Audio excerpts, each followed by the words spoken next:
juin 2014, le pape François lance une attaque virulente contre une organisation qui laisse derrière elle un siècle de sang, la mafia.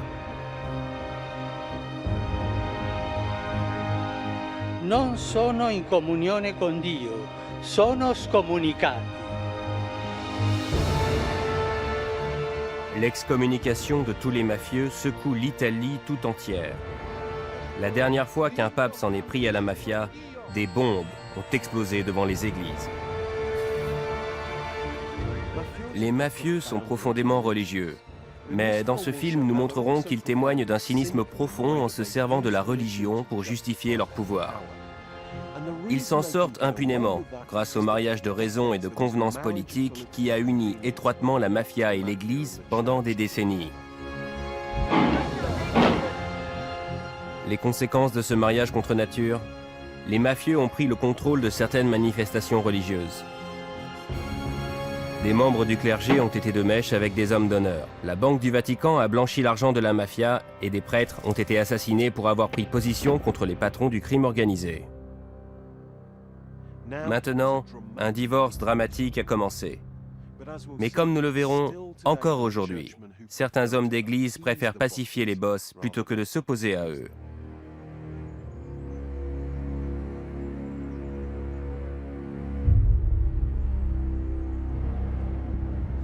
Je m'appelle John Dickey. J'étudie le crime organisé en Italie depuis 15 ans. Aujourd'hui, j'enquête sur les liens qui unissent la mafia à l'Église catholique. Je vais essayer de me mettre dans la tête des membres du milieu qui prient avant de tirer. Je retournerai dans les villes et les villages où les hommes d'église et les mafieux ont forgé leur alliance et je découvrirai comment la briser.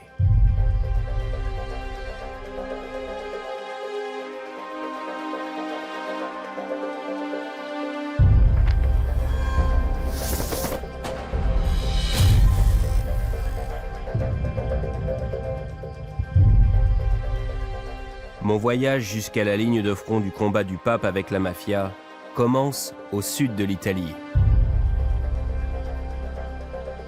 De Naples à la Sicile, le crime organisé est ici une urgence permanente. La Calabre, région au bout de la botte italienne, abrite la mafia la plus dangereuse aujourd'hui, la 'Ndrangheta. Depuis le début des années 90, la 'Ndrangheta a supplanté la mafia sicilienne, Cosa Nostra, en devenant le premier importateur de cocaïne en Europe. La violence est à la base de toutes les actions de la 'Ndrangheta. Des hommes, des femmes et même des enfants ont été tués sans hésitation et sans pitié. C'est ici, en Calabre, que le pape François a lancé son appel. La 'Ndrangheta è questo: adorazione del male e disprezzo del bene comune. Questo male va combattuto, va allontanato. C'est l'assassinat d'un enfant de 3 ans qui conduit le pape François en Calabre. Coco Campolongo avait été confié à son grand-père, un dealer qui s'apprêtait à collaborer avec les autorités. En janvier 2014, Coco et son grand-père sont abattus par un gang d'élite de la 'Ndrangheta. Leurs corps sont brûlés. Ce crime ignoble a poussé le pape François à faire ce qu'aucun autre pape n'a fait auparavant. Il a excommunié les mafieux. Coloro che nella loro vita hanno questa strada a male, strada di male, come sono i mafiosi, non sono in comunione con Dio, sono scomunicati.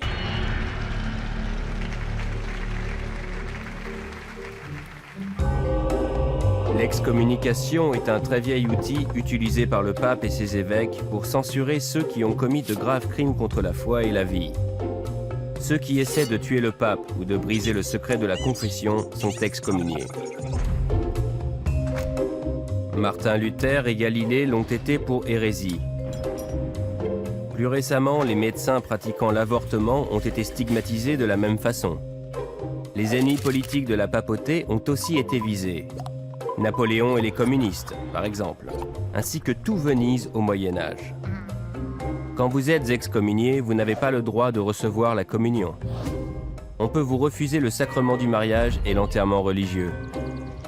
Vous êtes sur le chemin de l'enfer, et la seule façon d'éviter la damnation est de vous repentir et de demander l'absolution à votre évêque.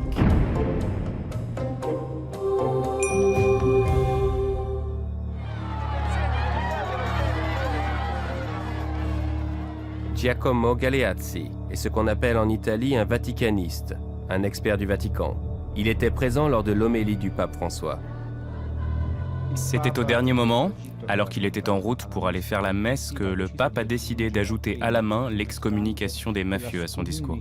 Cela allait devenir par la suite un cri de ralliement, le temps fort de son voyage en Calabre. Je me suis rendu compte que les prêtres qui étaient présents étaient quelque peu déconcertés, parce qu'ils craignaient que cela ne divise leur communauté. En effet, le pape ne prend pas uniquement les mafieux pour cible.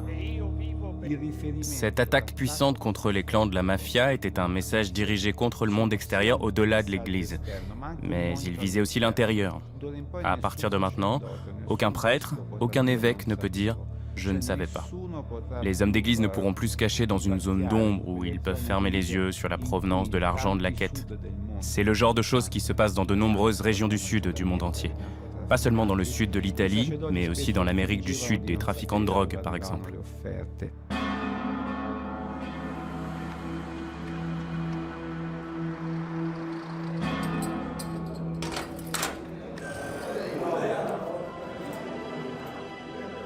Il n'y a pas de meilleur endroit pour comprendre l'impact du discours du pape François sur la mafia que cette prison de haute sécurité. C'est aussi un lieu très intéressant pour essayer d'avoir une idée de la réaction de certains prêtres. Ici, 70% des détenus sont des membres assermentés de la 'Ndrangheta. La question la plus directe était « Est-ce que ça veut dire alors qu'on ne peut plus aller à la messe, entrer dans l'église, ou même prier ?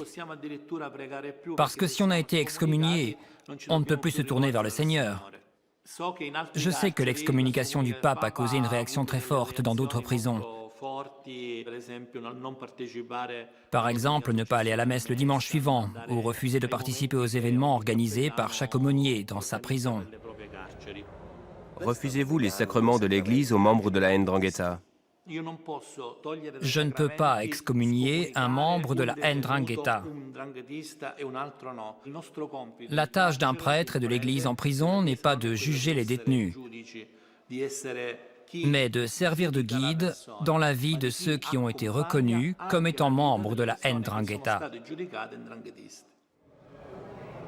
Cet aumônier est dans une position délicate, pris entre le besoin d'obéir au pape et les conséquences effroyables qu'il pourrait subir en tenant tête à la 'Ndrangheta. En parlant avec lui, j'ai l'impression qu'il minimise l'excommunication. Le pape François est face à un défi énorme. L'année précédant son élection, un prêtre, ici à Reggio, avait été poursuivi pour complicité avec la 'Ndrangheta, tandis qu'un autre avait témoigné au tribunal en faveur de 3 membres du milieu, en les appelant ses amis et de vrais gentlemen. Ces amis ont été fidèlement condamnés à plus de 50 ans de prison.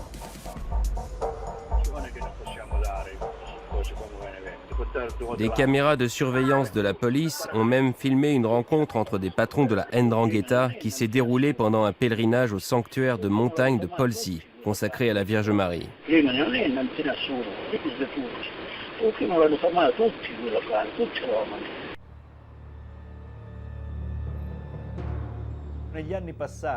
J'ai souvent crié sur les toits qu'ils se rassemblaient toujours au sanctuaire de Polsi.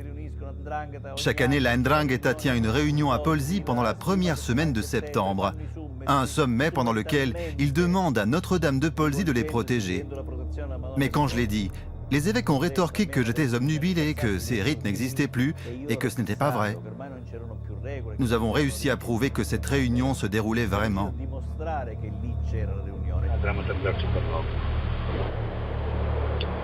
Io la Santa l'ebbi 4 anni prima di tutti quanti, ma è sempre del suo Vangelo. Des hommes représentant des patrons du crime se rendaient du monde entier au sanctuaire de Polsi pour accueillir le grand boss Domenico Pedisano et embrasser sa bague. C'est un geste de soumission et une manière de reconnaître son investiture comme patron. Il s'est déroulé 1 siècle et demi avant qu'un pape excommunie la mafia. Après la visite du pape François, les évêques calabrais ont enfin produit un document dénonçant la 'ndrangheta en utilisant le mot 'ndrangheta pour la première fois. Mais c'était en 2015. Aujourd'hui, malgré l'excommunication du pape, existe-t-il toujours des cas de collusion entre l'Église et la 'ndrangheta? Je pense que oui.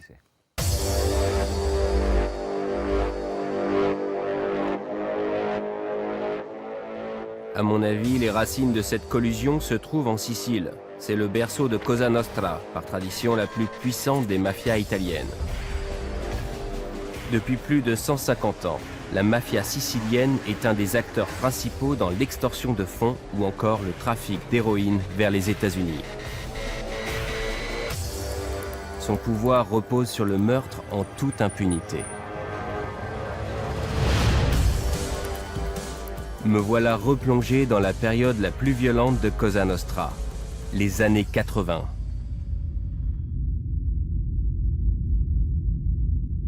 À cette époque, une guerre mafieuse fait des centaines de victimes. Les cadavres brûlent dans la rue, jetés à la mer ou découpés et donnés en pâture aux cochons.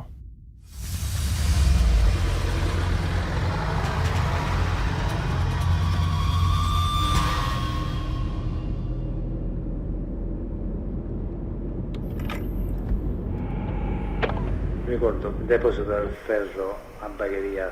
In questo posto venivano dati appuntamenti anche a quelle persone che non erano più ritenute affidabili e una volta che arrivavano lì non facevano più ritorno a casa. Voici Bagheria, quartier ouvrier à l'est de Palerme. C'est ici que se trouve l'ancienne clouterie.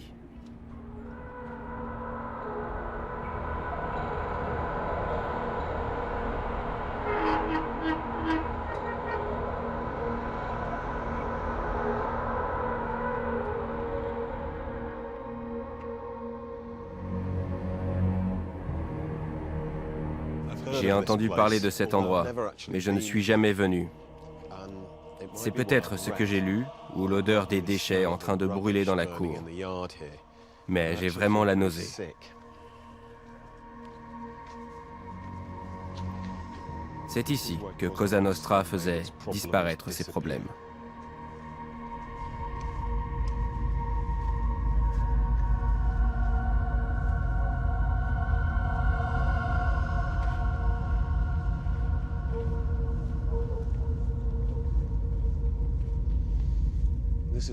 C'est une chambre de torture. On amenait les victimes ici. Elles étaient torturées par les mafieux. Il y avait sous le plancher un réservoir rempli d'acide. C'est là qu'on jetait les corps des victimes après les avoir tuées, pour faire disparaître toute preuve. Un mafieux qui a dénoncé ses complices a trouvé l'expression parfaite pour cet endroit. Le camp d'extermination de Cosa Nostra.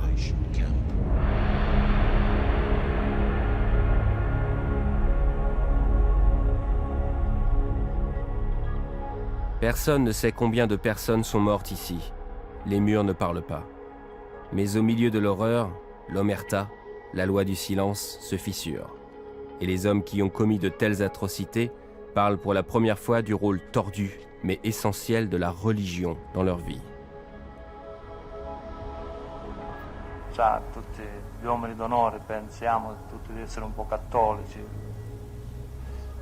Si vuole fare risalire Cosa Nostra all'Apostolo Pietro. Difatti io appartengo a Cosa Nostra, sono cattolico. È una cosa strana, però tutti gli uomini d'onore abbiamo la Bibbia, tutti ci facciamo i santi. Per esempio, guardi Una delle regole di Cosa Nostra è non uccidere il venerdì, perché per noi è giorno di lutto.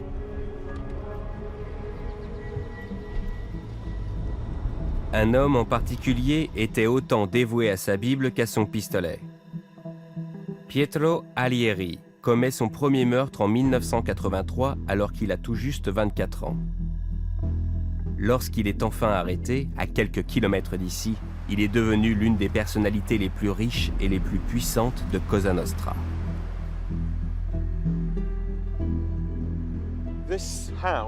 Cette maison appartenait au boss de la mafia, Pietro Alieri, qui avait passé plus de la moitié de sa vie à fuir la police. C'est ici que se trouvait l'une de ses nombreuses cachettes. Comme vous pouvez le voir, elle tombe en ruine maintenant. Ça fait des années que personne n'y a mis les pieds. En fait, l'intérieur n'a jamais été filmé. Le portail est fermé à clé. C'est impossible d'entrer. On va essayer de se glisser à l'intérieur pour voir ce qu'on peut découvrir.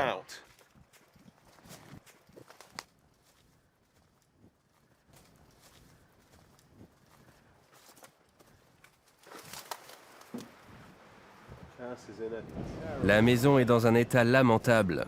Les meubles ont été abandonnés. Je pense qu'il est conseillé de porter un casque à ce stade. On ne sait pas ce qui pourrait arriver.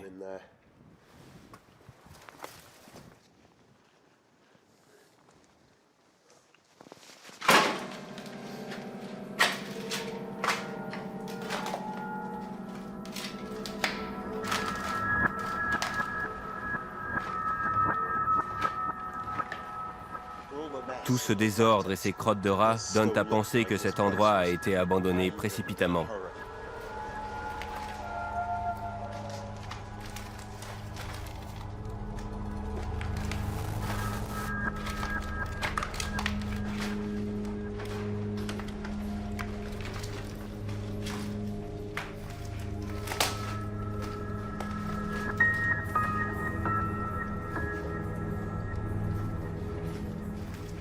Explorer cette maison, c'est comme scruter l'esprit d'Alieri. Il est clair que sa foi religieuse n'est pas qu'une façade. C'est un assassin, mais aussi un homme très pieux. On dirait que ce sont ses livres.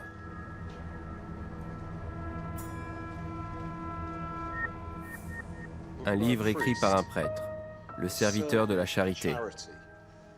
En voici un autre. Voyons voir.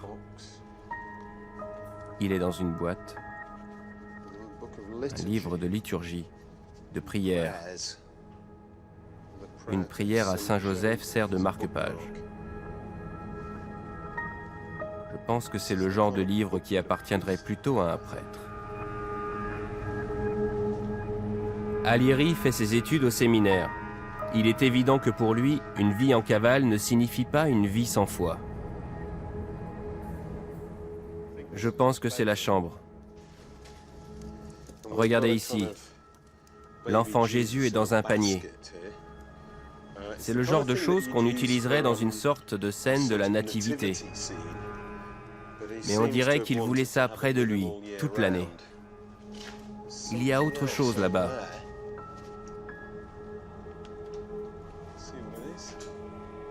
Un souvenir de Lourdes. C'est intéressant.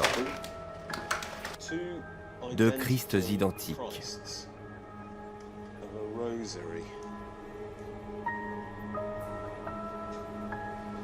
Et un chapelet. C'est vraiment un peu effrayant de penser que cet homme était un marchand de mort et qu'il s'entourait de toutes ces images religieuses. En fait, quand il a été capturé, la police l'a trouvé dans une cachette pourvue d'une véritable chapelle où 4 prêtres ont déclaré fièrement avoir célébré la messe. L'un des prêtres a d'ailleurs été arrêté.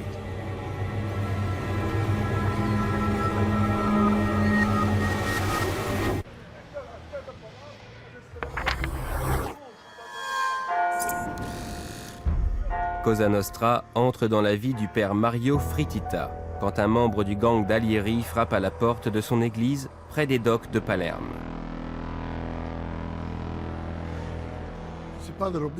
Il a dit « Père, j'ai besoin de vous. J'ai frappé à la porte de toutes les paroisses et tout le monde m'a dit non. Il s'agit d'un homme très important et connu de tous. Qui est-ce? Non, je ne peux pas vous dire son nom, mais il a besoin de vous. Il a besoin de vous rencontrer et d'ouvrir son cœur. Il veut communier et rencontrer Jésus-Christ. Qu'en pensez-vous? » Quelques jours plus tard, le père Fritita se trouve dans une voiture qui se dirige vers la cachette de l'un des fugitifs les plus célèbres d'Italie. Il ne m'a pas dit où il allait, juste de lui faire confiance et qu'on allait voir Alieri. J'ai répondu « Alieri, super, un gros poisson. » Quand le père Fritita entre dans cette maison aux abords de Bagheria, il découvre quelque chose qu'on ne s'attendrait jamais à voir dans la cachette d'un patron de la mafia. Une véritable chapelle avec un autel, un bénitier, des patènes pour les hosties et des calices pour le vin. Il avait même des prie-dieux. J'étais stupéfait. Où se les était-il procurés? C'est là que j'ai compris que d'autres prêtres lui avaient rendu visite ici. Avant la messe, j'ai entendu sa confession ainsi que celle de 3 autres hommes qui étaient avec lui. J'étais ému. Mais surtout, j'étais avec ces personnes étranges qui étaient recherchées par la loi. Toutefois, le côté spirituel a pris le dessus et ça m'a plu. C'était une expérience très intense parce que j'ai pu observer ce que ça représentait pour eux. Imaginez, ils sont restés tout le temps agenouillés. Aujourd'hui, Alieri va à la messe en prison. Il a été arrêté en 1997 et condamné à l'emprisonnement à vie. Le père Fritita a été inculpé pour avoir aidé un fugitif. Il a fait de la prison avant d'être finalement déclaré innocent.